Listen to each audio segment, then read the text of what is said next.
If you are a homeschool family or you are considering homeschooling, you have probably thought about the homeschool laws in our country. However, there's a little plot twist there. Home educating is not regulated federally, just like public education and private school education. The state departments of education each have their own laws, rules, and regulations for how students must be educated and how the educators must do education. So, if you live in Georgia, in the USA, you're in luck today. If you don't, go ahead and stay tuned anyway, because at the end of this video, I'm going to share with you some ways that you can get more details for your specific state. Stay tuned. Wake up, today's gonna be a good day. Wake up, today's gonna be a good day. Wake up, today's gonna be a good day. Hi, Wake up. I am Sarah Ruth, the creator and mama behind Kindletogetherness, where we talk about all things faith-filled learning, faith-filled adventures, and faith-filled homemaking. Today we're going to be talking about faith-filled learning, and we're going to be deep diving into Georgia homeschool law. I'm going to call this Georgia Homeschooling 101. However, if you and your family don't live in the state of Georgia, do me a favor and just fast forward through the video, go to the end, and I'm going to share some details about how you can get information and details for your specific state. Now, if you're here in Georgia, this video is specifically for you. If you would do me a favor, go ahead and like this video, go ahead and subscribe to our channel. These things help me continue to spend time making these videos, time away from my family, but time I think is valuable when I see that people are following along and that it's benefiting them. Also, in my description box, I always put resources and links and other ways that you can support my family really at no cost to you at all. Typically, there's a couple Amazon links in there, and it costs you absolutely nothing to click on those links if you're going to be purchasing through Amazon anyway, or if you decide to buy one of the curriculums that you hear about in my videos. I am always so thankful if you use my links to do so, because that, once again, compensates me at no additional cost to you for all the time that I spend creating these videos. All right, so let's get started. Let's talk about homeschooling in the state of Georgia. So there are some specific things that you need to be aware of as a Georgia educator, because that's who you are if you are homeschooling your Georgia children in the state of Georgia. I find and feel like, compared to the states surrounding us, which is North Carolina, South Carolina, Tennessee, at least the region that I'm in of Georgia, that we are the most lenient and easy to homeschool in. That's my opinion. Your opinion might differ.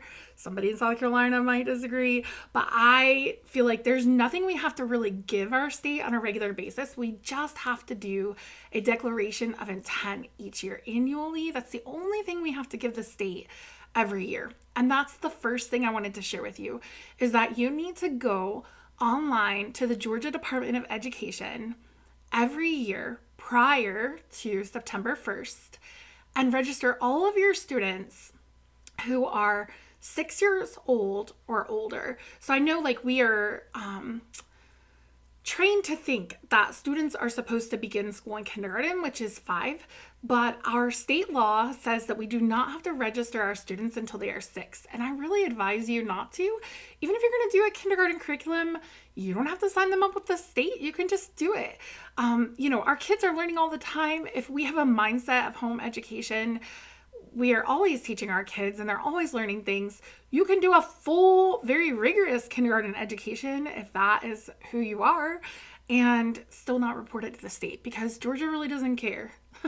They're not paying attention. They're not checking on things at all until your student is 6 years old on September 1st. So if your child is turning 6 on September 20th, don't register them until the next September 1st rolls around. They'll be almost 7, but you don't have to register them.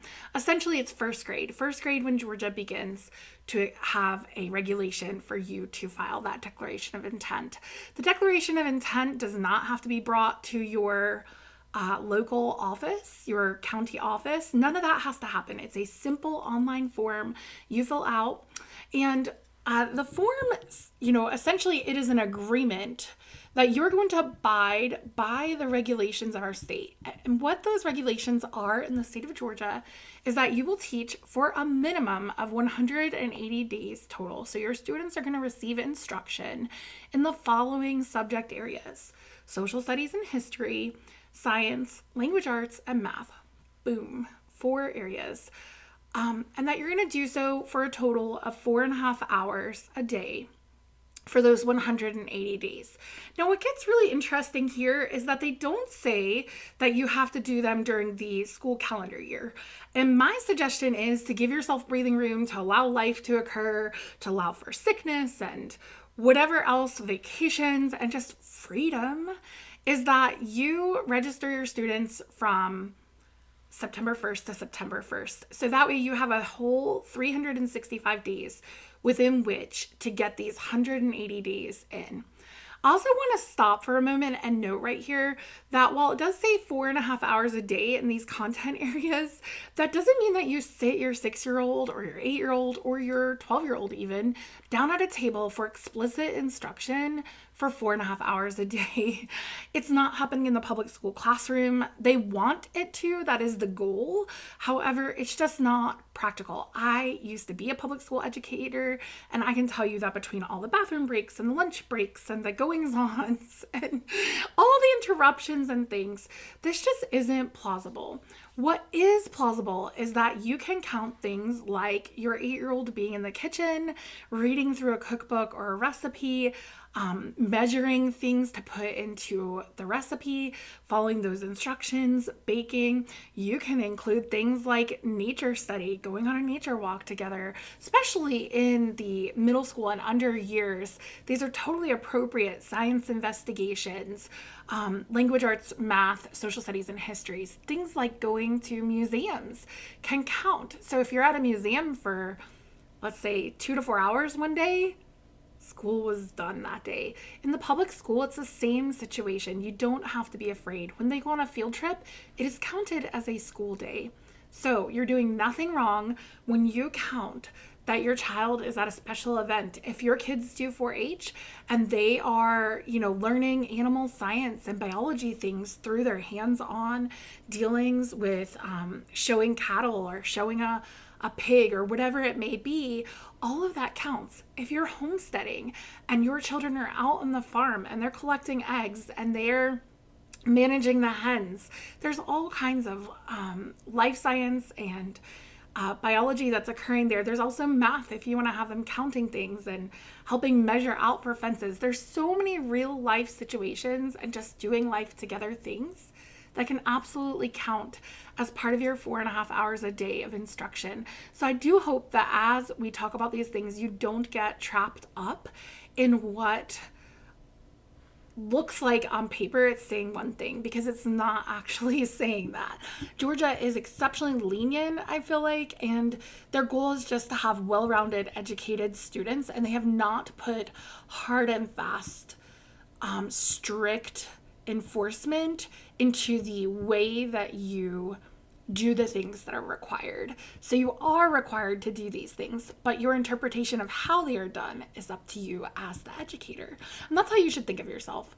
You are mom or you are dad, but you are the educator in this situation when you sign this declaration of intent. Lastly, Georgia law says that you must also provide a standardized test for any home educated students every 3rd year beginning in 3rd grade. So these are your kids that are on your declaration of intent. Beginning in 3rd grade, you need to provide them a standardized test. Now, interestingly, the test that is given in the public school system is not acceptable. My suggestion is to do the CAT, the California Achievement Test. I will put a link in the comments where you can get that easily. There's an online untimed version, there's an online timed version, and there's also options for paper tests. These are tests that your students can take in your home. You do not need an outside proctor, and you don't even have to submit these results to the state or the Department of Education. You only must just keep the record and do what it says. If somebody ever came to inquire, or if an accusation was made or an inquiry was needed, then you would have what the state had required of you, and it would be ready and available for them. So there's that. Next, the primary educating parent, so the person who is doing the primary instruction, must have a minimum of a high school diploma or the equivalents, like a GED, or they could have been home educated themselves and have a diploma from that home education program, because another state regulation is that the parents who administer a home education program in the state of Georgia get to create and issue the home education high school diploma. And it is just the same as if your student got a high school diploma at the public school or at a private school. So if you are home educated and you have a diploma from completing that home education program through the 12th grade, then you are a qualified home educator. If you have a high school diploma or a GED, you are a qualified home educator in the state of Georgia. Furthermore, in the state of Georgia, at the end of each school year, you are required to write a progress report for each student in your homeschool. So the kids you list on your declaration of intent, each one needs a progress report in the content areas that the state requires, and you need to keep those records for 3 years.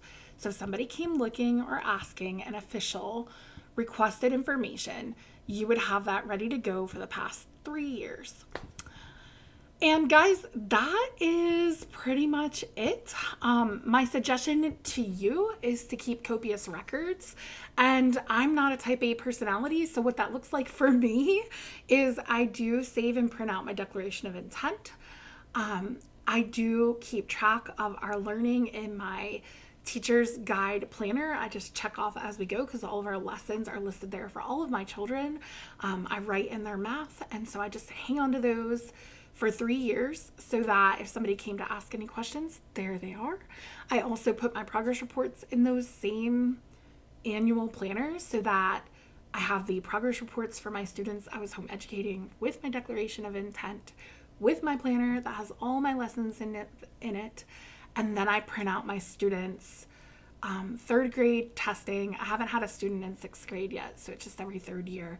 But my eldest has done the 3rd grade testing. I put that in with the same annual lesson plans with my declaration of intent. And I just kept it all in the same place so that it's very easy to access. I have never been asked to prove anything. I do know that as your students get older, if you're wanting to go get a driver's license, a learner's permit, you will need proof that you are home educating, and that declaration of intent is going to come in handy. Furthermore, for like education discounts and things like that, you are often required to bring your declaration of intent as proof of enrollment in a home education program. So guys, that is the nitty gritty of homeschooling in the state of Georgia. Like I said, enjoy teaching your kids. Georgia's a very easy state to home educate in. If you're wanting this in writing, I actually have an Instagram post that I did that just easily and cleanly and simply lays out each thing I discussed in this video. And I collaborated with 15 other accounts, all from other states. And they also did the same thing. They laid out their state regulations and laws for you. So if you are looking for another state, I highly encourage you to check out that Instagram post, and I have linked all of those accounts there.